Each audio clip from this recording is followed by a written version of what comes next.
And it's down the road we go, back at it. It is the 17th day of January, 2024. I'm Dan Kuntz. This is Wake Up Wenatchee Valley, and my calendar tells me it's Wednesday.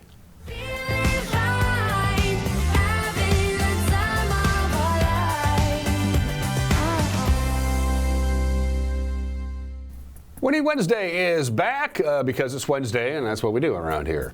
We give stuff away, and boy, last Wednesday for the Crepe House at the Victorian Village here on the south end of town, a lot of people wanted a $50 gift card from this outstanding restaurant. I've heard a lot of good buzz about the Crepe House from people whose opinions have merit, whose opinions I find valid. And if they say this is good food at the Crepe House, then I'm going to believe them. And we have another $50 gift card up for grabs. Great location. They have a drive-through window. You can call in advance, order all your crepes, and pick them up. Don't have to get out of the car in this cold weather. And of course, they also have dine-in and a nice little website. If you like really skinny, there's Joel Kretz. If you like it, Joel is not, by the way, eligible to win Winning Wednesday today. If you like really skinny pancakes like I do, oh baby, it's the only way to go. The Crepe House on South Mission in the Victorian Village, and they have given me a $50 gift card to give away to you. Provided, of course, you sign up. Send me an email. winner@ncwlife.com, winner@ncwlife.com. That's how you enter via email. Send me an email. Your name goes into the hat. We'll do the drawing a little bit later on. A couple of things you need to remember, of course. You know the rules by now. It's one entry per email address. If you have more than one email address, you can enter more than once. You just can't enter all the time, hundreds and hundreds of times with the same email address. We keep track of these things, and it kind of ticks me off a little bit, too. People don't do that anyway. Employees of local telecommunications, solely on broadcasting, and their immediate families are not eligible. Sorry, Eric. And if you do not enter the contest, you can't win. If you do not send me an email, winner@ncwlife.com, then you are automatically out of the drawing for a $50 gift card from the Crepe House in the Victorian Village. Enjoy. People are waking up and they're looking outside and they're going, what happened to all the snow we were supposed to get? Well, we're still going to get some snow, but they've kind of backed off the snow totals. They took another look at the high-resolution models. Maybe a couple of inches now. We were thinking anywhere from 3 to 5 inches with this storm that's coming in, and we're still going to get snow today, just not as much. And then we're going to get a little bit of a break, and then another band of snow with a second week disturbance coming in over the weekend. And it's looking more and more likely on Friday afternoon we're going to see freezing rain. Don't want that. It is, after all, January in the Wenatchee Valley. Your forecast is coming up. Plus news, plus sports. Tough night for the Kraken. Really tough night for the Wenatchee Wild. We'll have highlights of both of those games, plus your prep scoreboard. In the back half of the program, you briefly saw Representative Joel Kretz from the 7th District. He had a chance to sit down and talk with their very own Jefferson Robbins to preview and talk about what's going on right now in Olympia, of course, during the short session.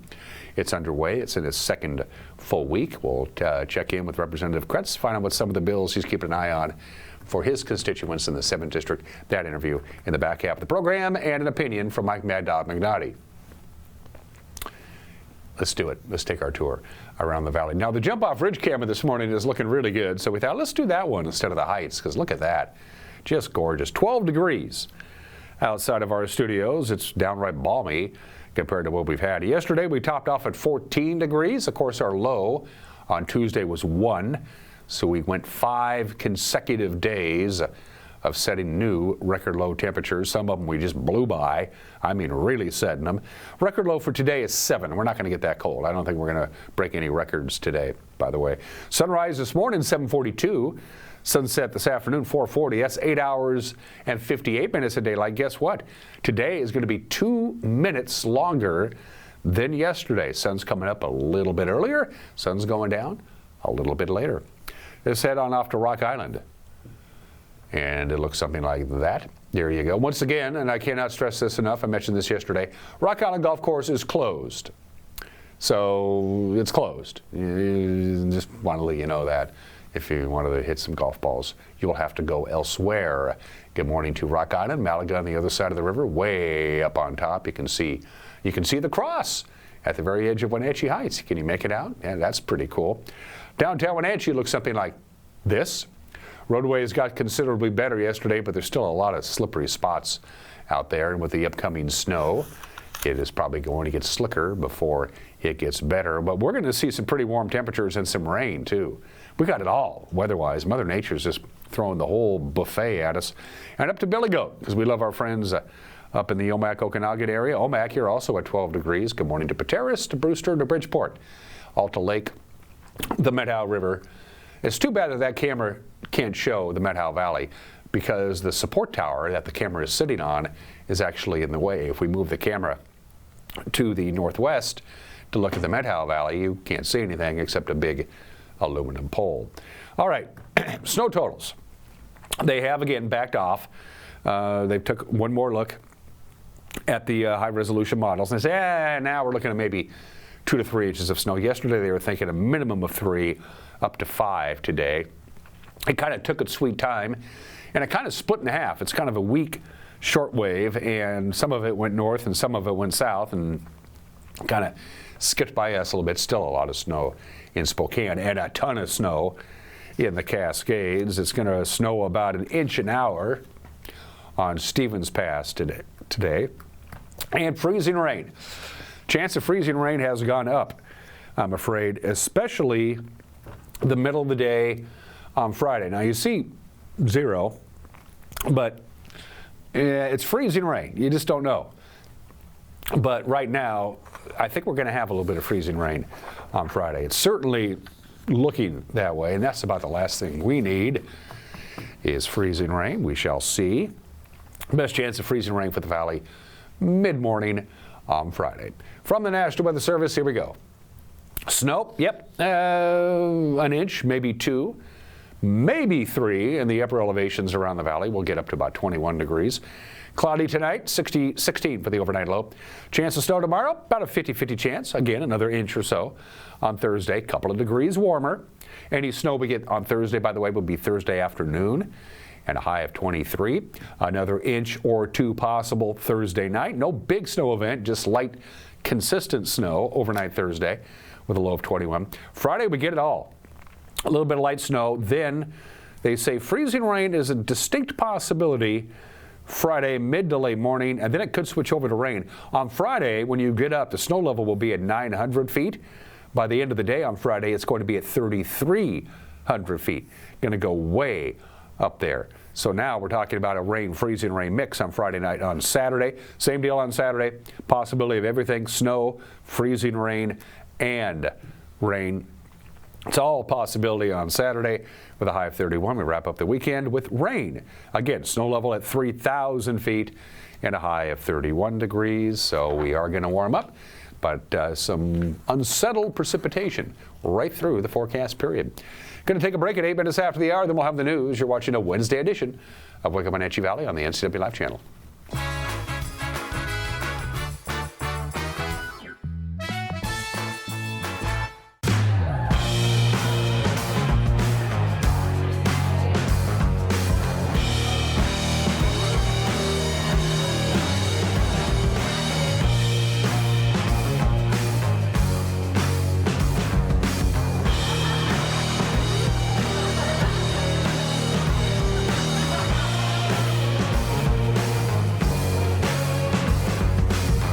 Check out ClubCrowCashmere.com for upcoming events and tickets.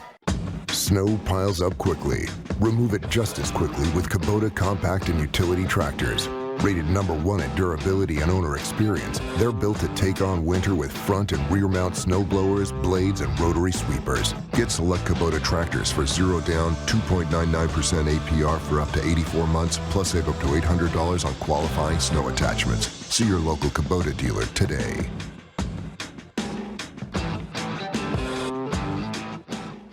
Are you dealing with a pest or weed issue and you just don't know what to do? We use the best pest control methods approved for areas with kids and pets. Whether it's rats, mice, ants, or spiders, or something else altogether. We provide the coaching and solutions you're looking for. And you can know that your dollars are supporting a local, family-owned and operated business. Allow us to help you get back to living healthy and pest-free. Harvest Valley Pest Control. At Local Myth Pizza, we believe in real food, freshly prepared with only premium ingredients. Our cheeses are imported from Italy. Our sauces, dressings, and even our sausages are made in-house fresh daily. Featuring Northwest craft beers and 30 Chelan Valley wines and ciders. Family fun and amazing food. Eat local, drink local, and be local at Local Myth Pizza. Come see why Sunset Magazine says you can't beat Local Myth Pizza.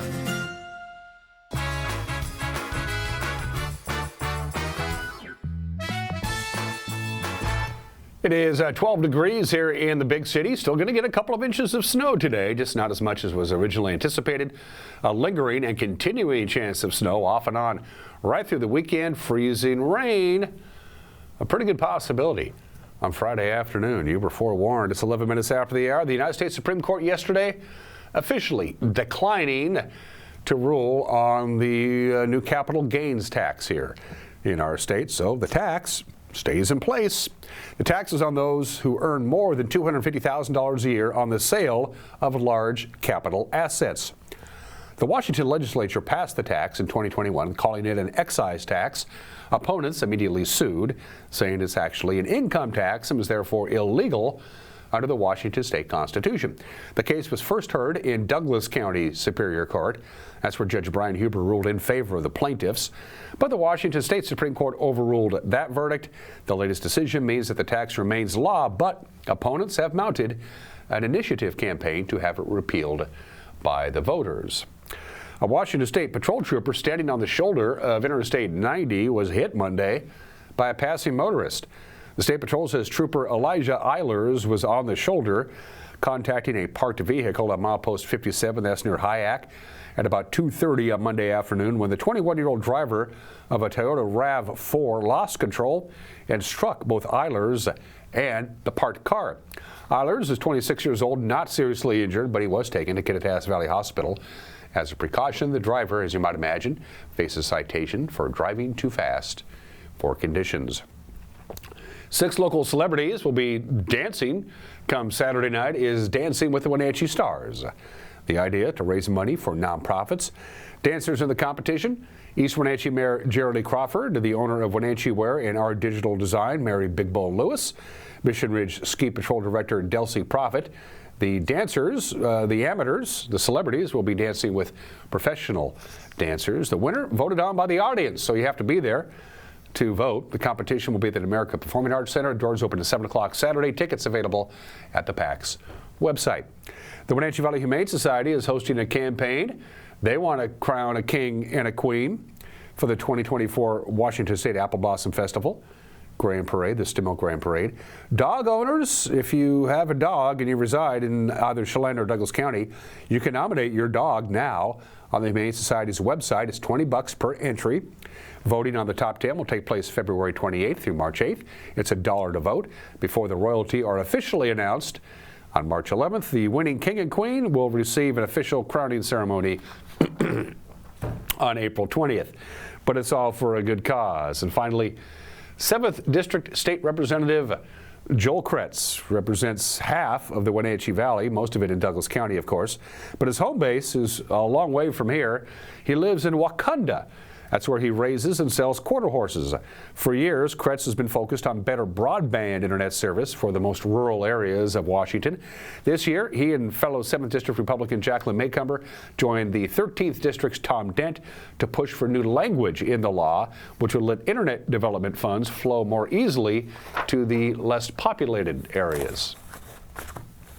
You know, it's a great equalizer, and I've talked to more people that are in remote areas that can't really get good internet service. And we've focused in the past on huge fiber projects, which I think they were needed. That's kind of the basis of the system. But what I focused on the last couple of years is the low orbit satellite systems. And right now, Starlink is functioning. Amazon is coming out with one of their own here pretty quick. So there will be competition, which is good. But these are unbelievable systems. I got Starlink about 3 years ago. There's a little waiting period. They're putting up new satellites all the time, but there's a little bit of a drag. You got to wait. But when you get to the top of the list, you can get it if you've got $600. And what I've run into is a lot of people don't have $600. We've got huge low income areas. We're an internet desert. We've got a large Hispanic population, large tribal population, very low incomes. All the things are there, but so far we've had a hard time getting it out into the really underserved places. I've got a bill that I dropped late last year. It was a really good idea from some of the staff. We've got, when we're spending money, we've got different designations, and what we've used in most of the 7th district is the rural definition. What I've found when you go rural, it mostly goes to places like North Bend, which is sitting on I-90, 20 minutes to Seattle. They don't have the problem, but they do have a large staff that they have the ability to apply for grants and funding and all that. Whereas a Wakanda or, many of our really remote areas, they don't even have a city council. They're not going to get in the game. So I've got a bill, 1835, that I'm going to work this year that would create a new designation of frontier, which goes beyond rural to frontier. So the really extreme instances, and I think the most underserved areas would fall into the frontier designation. So it probably won't do much of anything this year. I'd like to get the definition in, but it would be a way to direct funding to some of the most underserved areas. And once again, Jefferson Robbins' entire conversation with Representative Kuntz will air in the back half of this very program, not too far from now. That is the news, and if you want to stay informed about what's going on in North Central Washington and the Wenatchee Valley, watch the news with Grant and Eric. It'll be on television at 5, 6, and 10, 5, 6, and 10 right here on the NCW Live channel. If it doesn't work for you, up and running on the internet, on our homepage, ncwlife.com, our Facebook page, our YouTube page, and our app. If you haven't downloaded our app yet, there it is. Scan the old QR code, and it's down the road you go. And if there's something out there that you think is newsworthy, you get a hold of us. We'd love to hear from you. News at ncwlife.com. For the local hockey teams, both the Kraken and the Wild, it was a pretty rough Tuesday night. Sports is next. You're watching Wake Up in Wenatchee Valley on the NCW Live channel.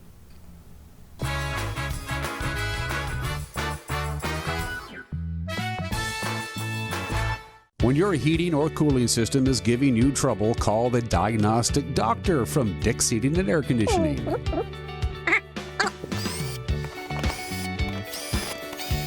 Here's the culprit right here. All joking aside, when you call Dick's, you're calling 35 years of experience at customer service right here in the Wenatchee Valley. Dick's strongly believes in repairing before replacing, and they service all major brands of HVAC units.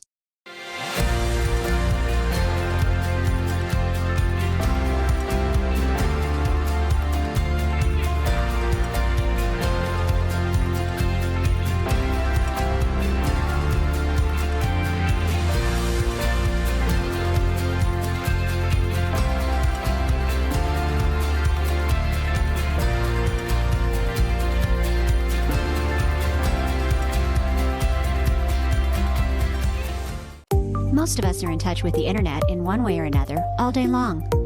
A fast, secure connection matters. It keeps us entertained, informed, and in touch. Local cares about your connection.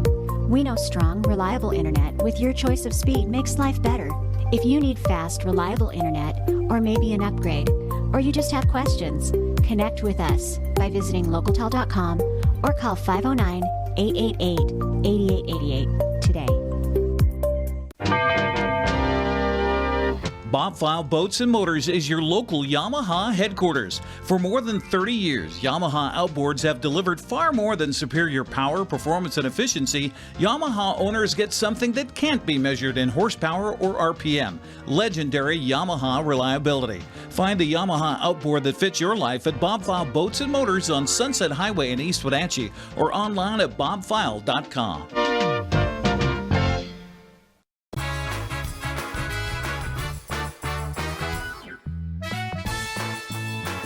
Just about 20 minutes after the hour, Blake Wheeler scored a couple of goals. Unfortunately, Blake Wheeler plays for the New York Rangers. They beat the Kraken 5-2 On Tuesday night at Madison Square Garden, Jordan Eberle and Jared McCann had the goals for Seattle, who have now dropped 2 in a row following a 9-game winning streak. On the Kraken kill, look out, they score! What a setup by Artemi Panarin to Vincent Trocheck. Elite vision. It's a power play goal. The Rangers break the ice. Eberle hustled all the way back, and Trocheck alertly back out to center, but it's picked off Bjorkstrand. This way, McCann to the slot. Eberle, he scores! That's hockey, baby! What a play! Jordan Eberle goes top shelf on a beautiful setup, and the Kraken have tied it. If you're Trocheck, you're thinking you're doing the right thing, and more times than not, you are. The puck gets batted down out of the air by Bjorkstrand, setting up the play. 3-on-2 going back. McCann finds Eberle the patience to just hold on a little longer. Braden Schneider gets to it out to the neutral zone. Kakko full flight. Zibanejad. Drop pass for Kreider. The return favor broken up. Shot by Gustafsson. Scores! Eric Gustafsson with a well-placed shot. The answer goal for the Rangers. They're back up by 1. Blake Wheeler. Wheeler down the outskirts to the goal line. Brodzinski. Braden Schneider, Johnny Brodzinski with a shot. They score! Tipped out in front as it redirects by Chris Drieger. Blake Wheeler gets the goal. The Rangers have a 2-goal cushion. Mika Zibanejad awaiting his Kreider. Zibanejad on the off wing to the slot. They score!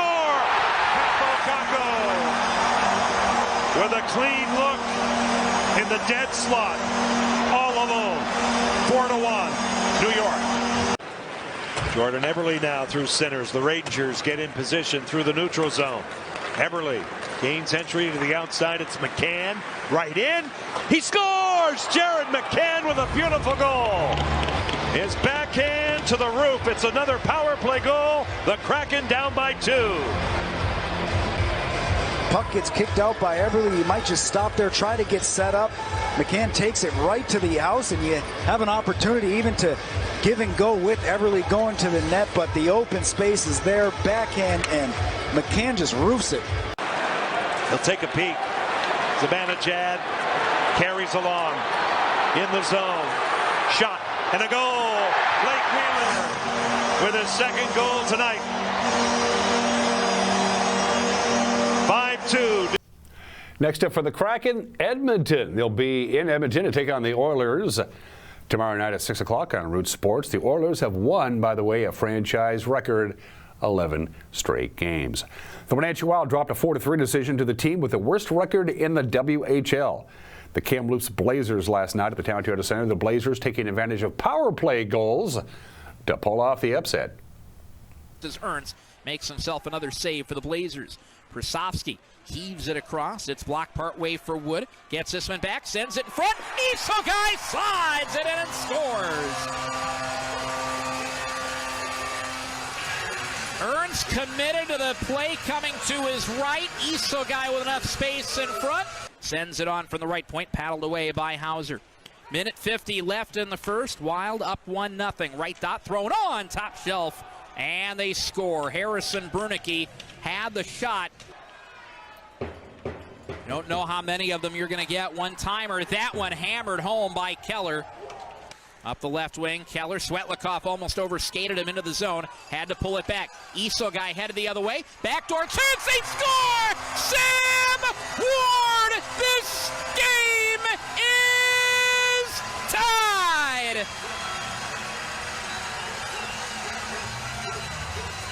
With the only assist assigned on it, Svetlikov left point. Down the wall for Finney, left hash mark. Trying to jam it in. Forster got it in and he scores. 29 seconds left on the double minor in Kamloops. Shot on from the left post. Save made. Rebound. They score.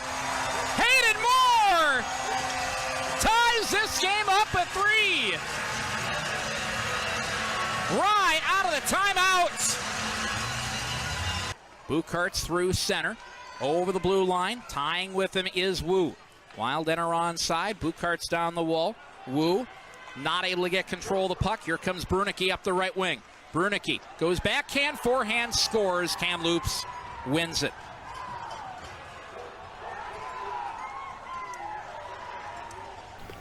So the Wild wrap up their 7-game homestand.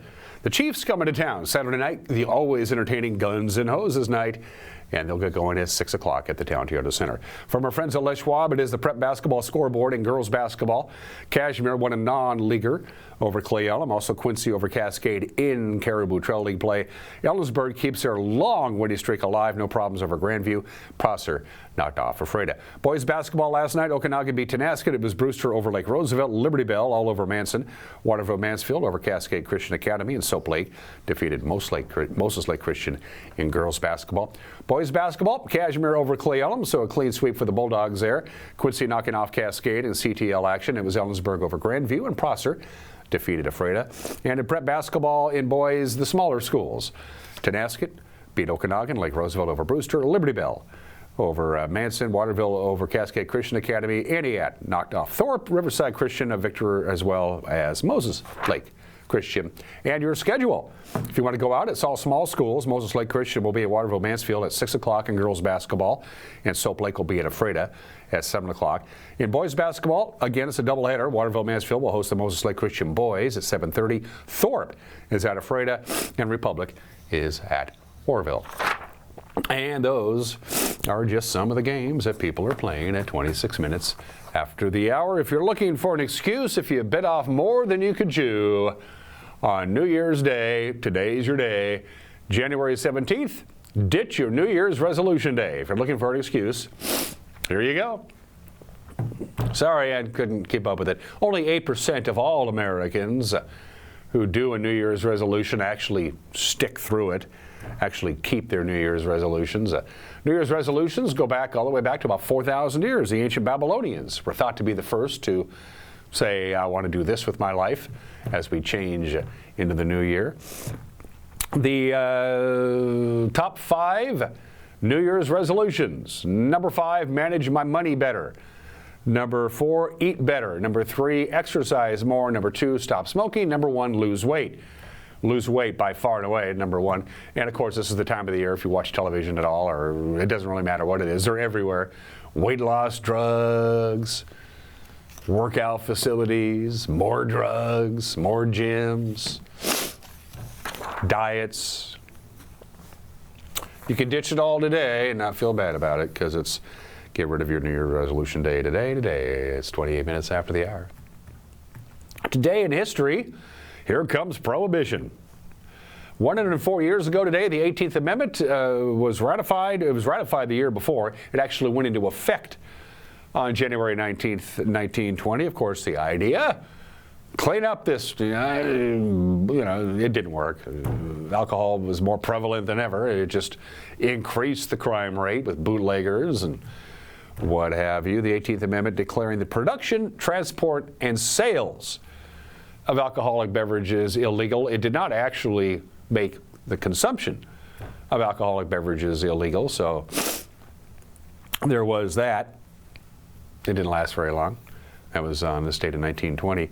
The Great Brinks Robbery on this date in 1950 in Boston, Massachusetts. The Brinks Armored Car Company at their headquarters.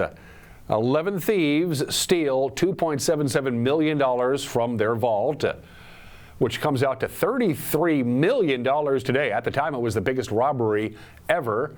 It took them 2 years of planning. They had a couple of false starts. They finally did it on January 17th, 1950. Most of the cash that was stolen was in denominations of $1 bills to $20 bills, and the government didn't really keep track of serial numbers on lower denominations, and they knew that. That's why they took those. The $50 bill and the $100 bills, they knew the serial numbers on those, so they didn't bother taking them, so they couldn't get traced. 5 days before the statute of limitations was due to expire, and they would have gotten away with it, all 11 of them. They had no choice. The FBI went in and arrested six suspects, and they all confessed. They ended up all going to jail. One person died before they even got to trial. By the way, of the $2.7 million stolen at the Great Brinks robbery on this date in 1950, They stole $2.7 million. They only found 58,000 of it. I don't know what happened to the rest. 63 years ago today, President Dwight David Eisenhower, 3 days before he would leave office, addressed the nation about I think we all know what he talked to the nation about. He goes, I'm a little concerned about business and the Defense Department getting in bed together. Here's what he said. In the councils of government, we must guard against the acquisition of unwarranted influence, whether sought or unsought, by the military-industrial complex. The potential for the disastrous rise of misplaced power exists and will persist. We must never let the weight of this combination endanger our liberties or democratic processes. We should take nothing for granted. Only an alert and knowledgeable citizenry can compel the proper meshing of the huge industrial and military machinery of defense with our peaceful methods and goals, so that security and liberty may prosper together. And we know, listen, let's do a Super Bowl V. Yeah, the Baltimore Colts defeat the Dallas Cowboys on a last-second field goal by Jim O'Brien. The final, Baltimore 16, Dallas 13 at the Orange Bowl of Miami. It was nicknamed the Stupor Bowl because it was a very sloppily played game. There were, I think, like 11 turnovers and penalties and bad calls and fumbles. It was a very ugly football game. In fact, this is an indication of how ugly Super Bowl V was. The MVP of Super Bowl V, Chuck Howley of the Dallas Cowboys. His team lost, and he was named the most valuable player. One of the more forgettable Super Bowls, Super Bowl V birthdays. Of all the founding fathers, I find Benjamin Franklin to be by far the most fascinating. Of course, he was by far the oldest of all the founding fathers. He was old enough to be the father of Patrick Henry and Thomas Paine and Thomas Jefferson and Alexander Hamilton and John Jay. He was old enough to be their dad. The only president of the United States, he was never president of the United States, known as the first American, and I think he deserves that. He is the only person to sign the Declaration of Independence, the Constitution, the Treaty of Paris, and the Treaty of Amity and Commerce. The four of the most significant documents. He's the only one who signed them all. Ben Franklin, born in the state in 1706. Two other heavenly birthdays, the most famous criminal in American history. Al Capone, yeah, I know he did bad, but you still remembered. Al Capone, born in this state in 1899, and the greatest. Let's leave it at that. Muhammad Ali. Miss him. Love him. All right, it is Winning Wednesday. You want a $50 gift card from the Krupp House? By golly, I got one right here. Send me an email, winner@ncwlife.com, winner@ncwlife.com. If you watch the show, you know what to do. Send me an email. We'll do the drawing later on. Thank you to Alpine Air. For heat and air, call Alpine Air. They are our platinum sponsors here of the NCW Life Channel. Jefferson Robbins and his conversation with Representative Joel Kuntz is coming up, as is an opinion from Mike Mad Dog McNaughty. You're watching a Wednesday edition of Wake Up Wenatchee Valley on the NCW Life Channel.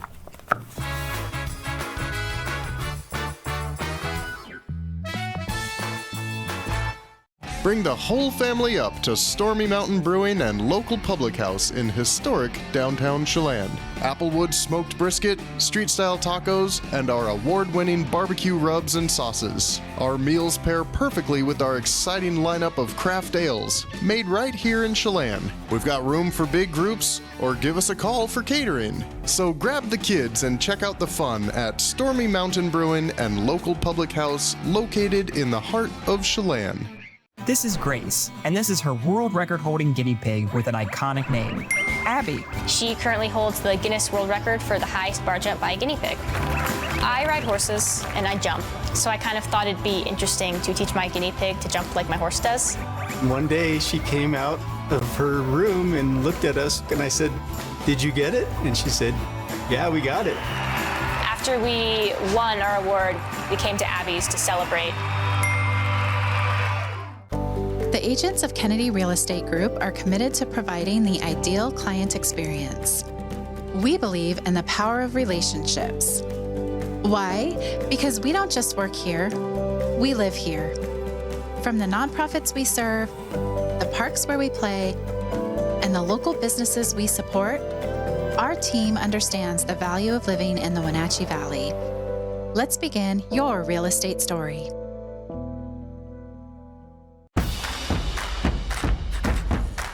A ductless unit from Carrier can keep anyone comfortable. Take Shelly, for instance. She finds me time in her new attic-turned home gym. And with her Carrier ductless unit, the temperature is always perfect. No matter how intense her workout gets. Carrier, total comfort, totally happy. Turn to the experts, Carrier and Alpine Air. Heat and air, call Alpine Air.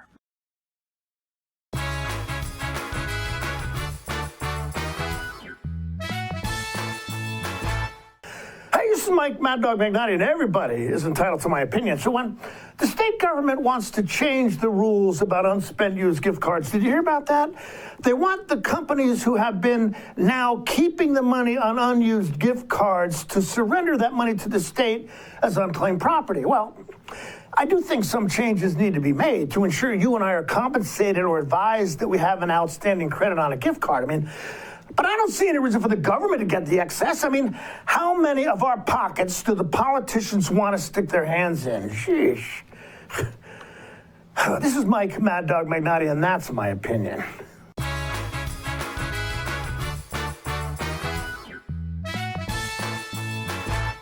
Global Car Care has the best customer service in the Valley. From the moment you walk in the door, their goal is to help you stay on the road, so you can keep doing what's important to you.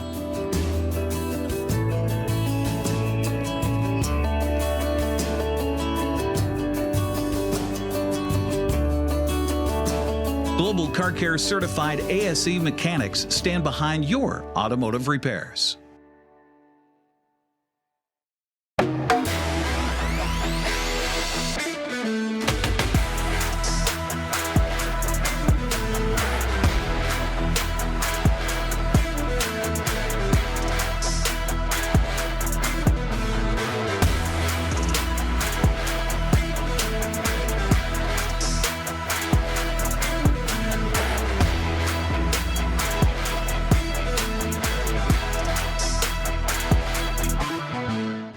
This is Grace, and this is her world record-holding guinea pig with an iconic name, Abby. She currently holds the Guinness World Record for the highest bar jump by a guinea pig. I ride horses and I jump, so I kind of thought it'd be interesting to teach my guinea pig to jump like my horse does. One day she came out of her room and looked at us, and I said, "Did you get it?" And she said, "Yeah, we got it." After we won our award, we came to Abby's to celebrate.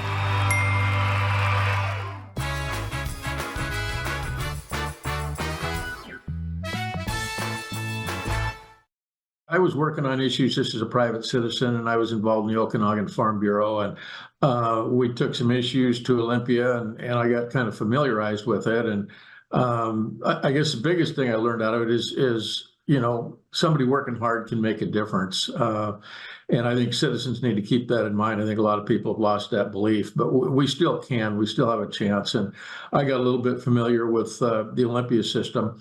And at that time, Kathy McMorris Rogers was in my seat here in Olympia. She decided to run for Congress. And I thought, well, I kind of know where things are and a little bit of the system, I'll do it. This was never my life dream, trust me.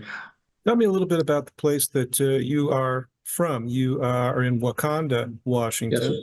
It's a ranching territory. Tell me about it. It is pretty isolated. I'm actually in the suburbs of Wakanda, and I say that facetiously. There are no there's one building in Wakanda right now.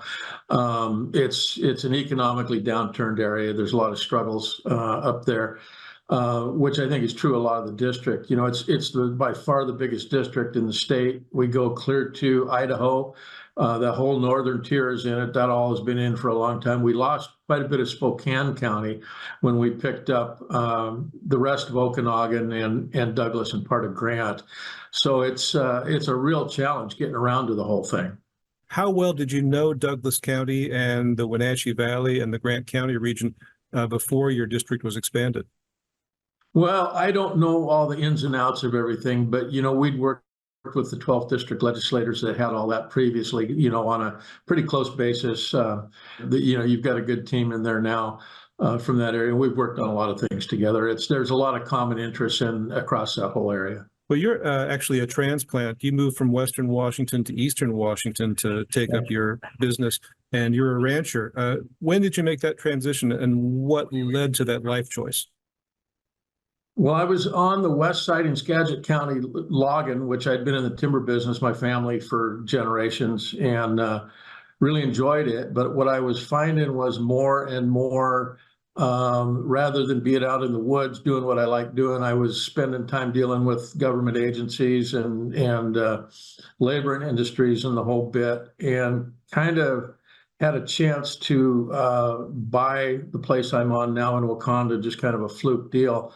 Something I'd always wanted to do at ranching, it always interested me. And I went through the books, and it was pretty clear that I was working 6 or 7 days a week, basically as a revenue producer for the state of Washington, from the way I could see it, taking the long hours and all the risks and liabilities, and not really scraping much off. It was mostly going to state agencies, and that's what I was dealing with more and more. And I kind of had enough. So I rolled the dice and sold everything I had over there, and was able to get my foot in the door on the ranch over there in Wakanda, and been there ever since. I haven't made a dime, but I would do it again. Tell me about the operation itself. What do you raise, and what's your workday like?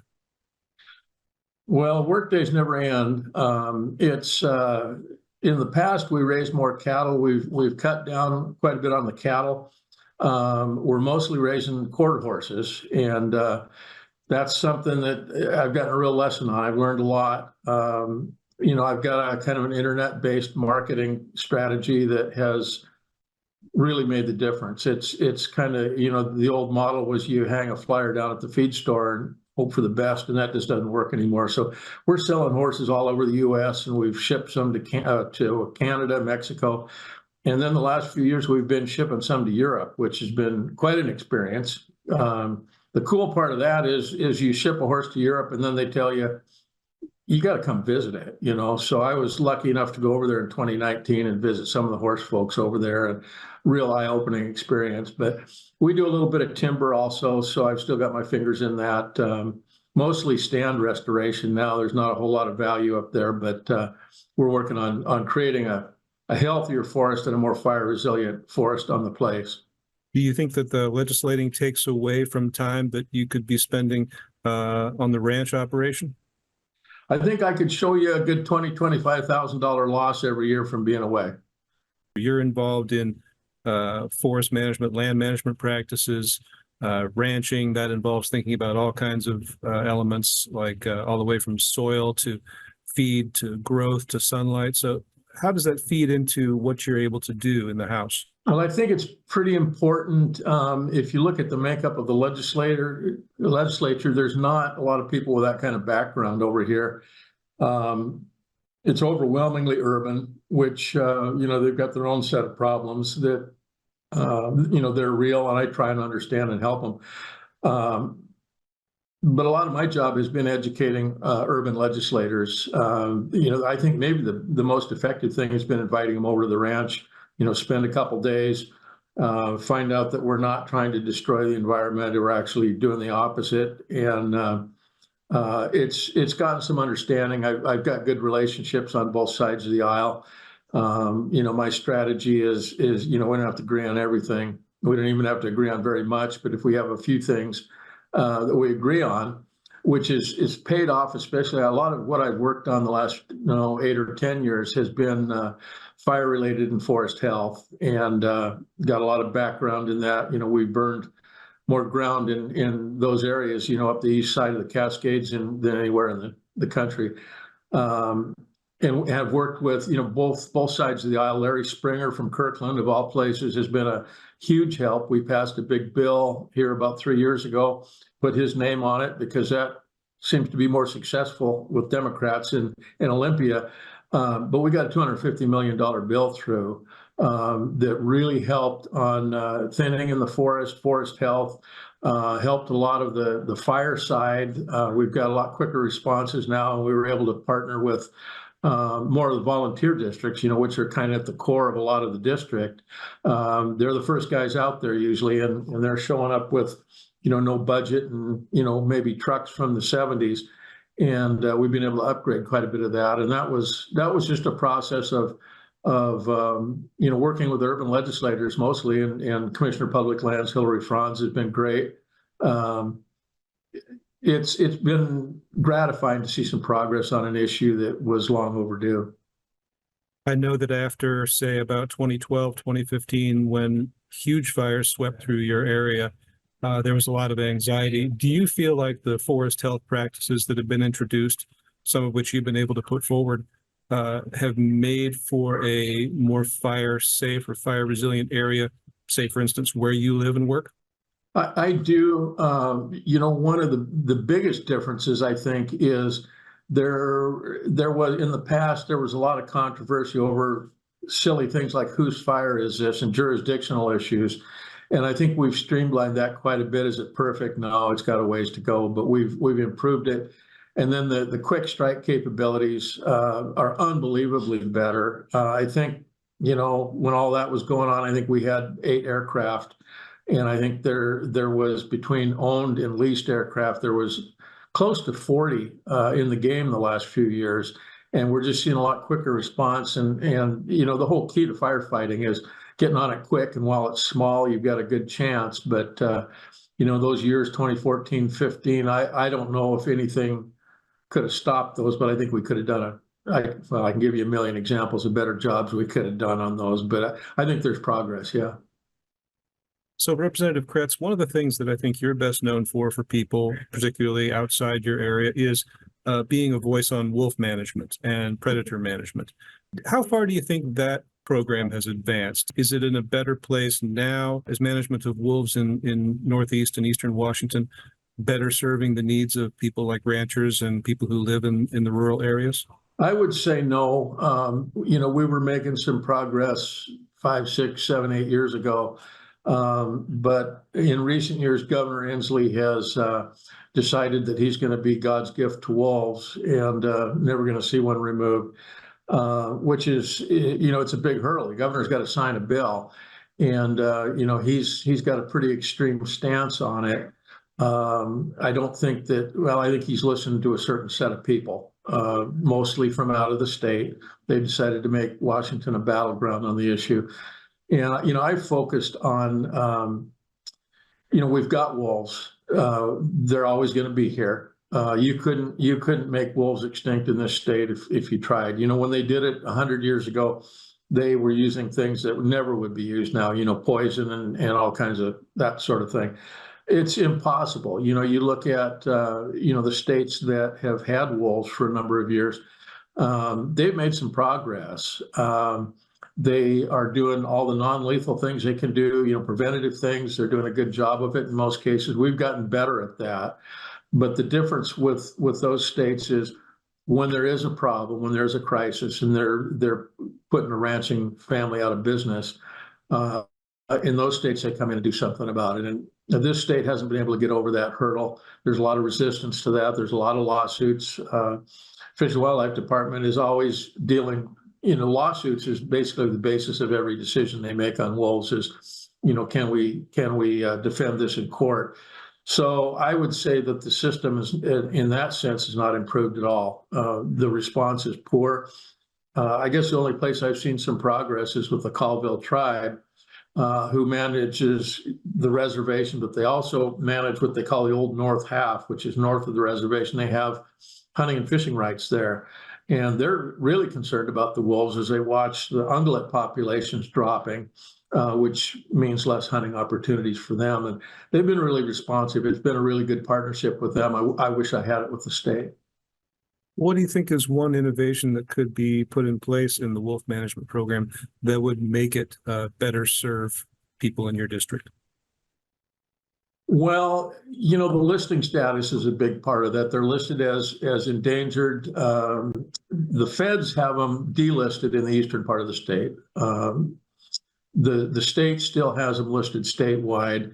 The science, the data doesn't support that listing. The commission has been talking about taking that up, maybe downlisting it to, to a sensitive status, which would allow a few more options on dealing with them. But we haven't made much progress. You've just opened the 60-day session of the legislature, the short session. Do you have any particular bills of your own in the pipeline that you want to try and get across?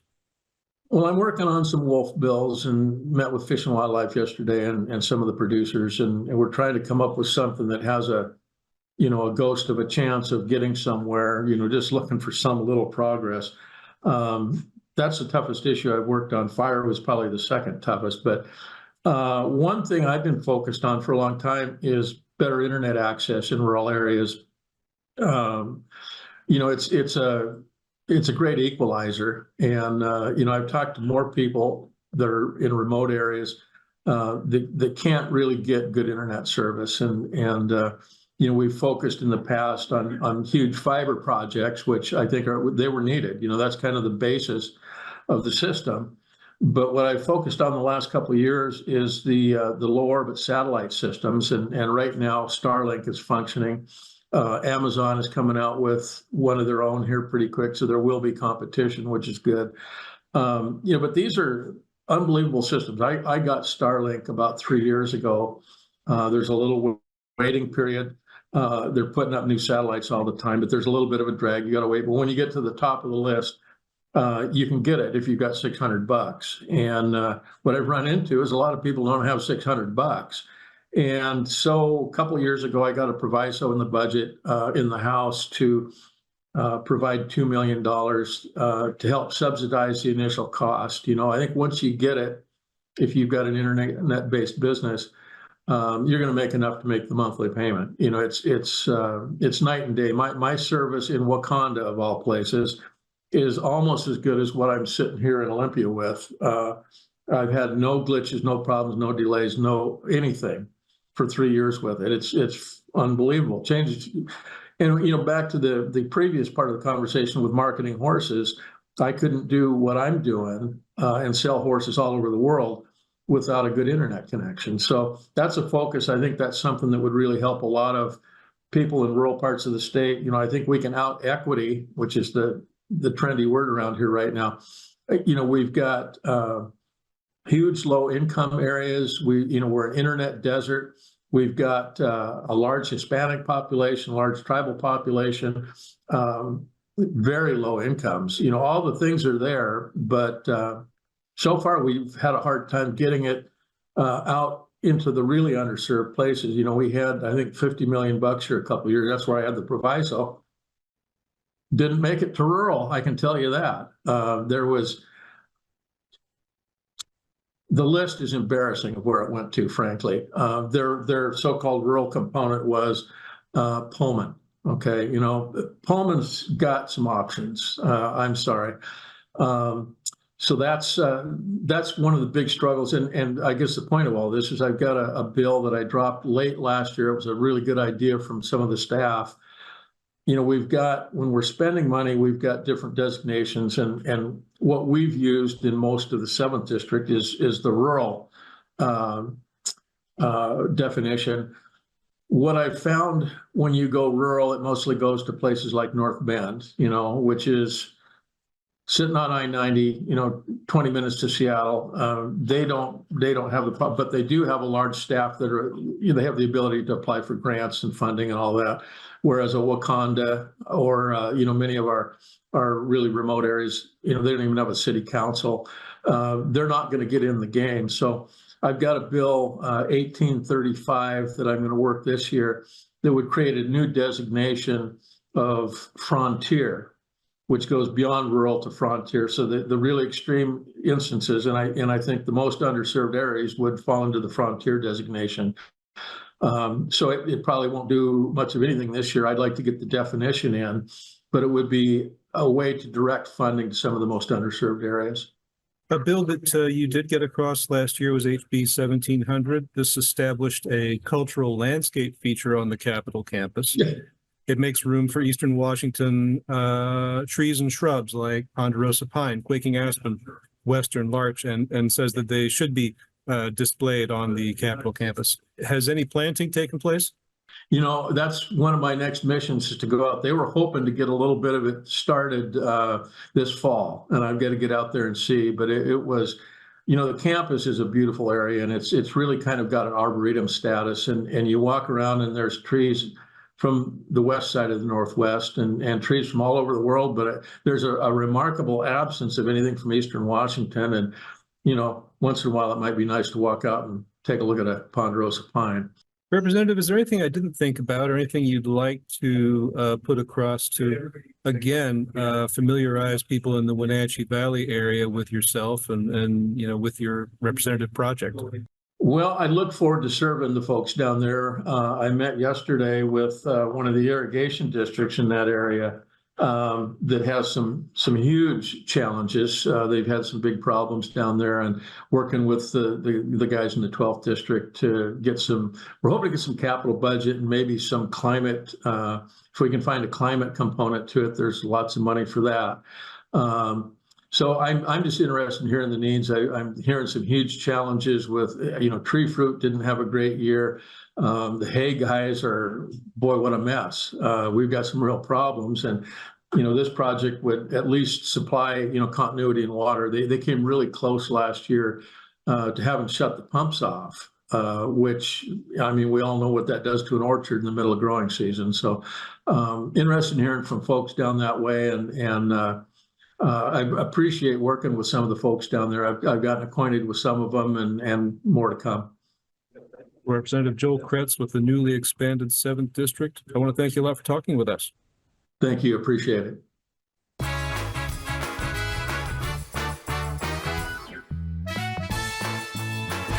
Hey, welcome back to Save Mart. What can we help you find today? We're looking for a mattress. Oh, right this way. We got a large selection. We have this pillow top here. Oh, comfortable. We have more to choose from down here. Oh. I think I have the perfect one over here for you.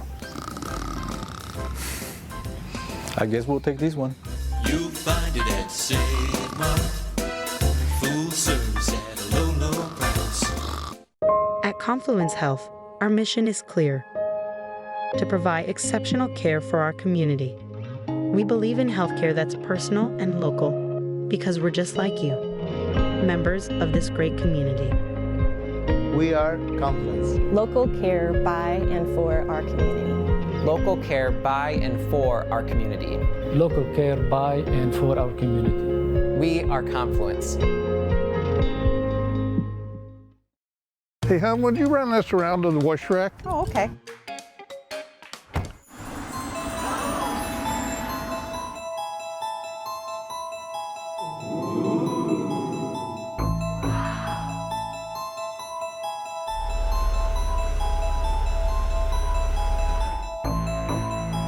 Hey, hon, what happened? They shrunk the truck. The all-new mid-size Canyon is now available at Sangster Motors.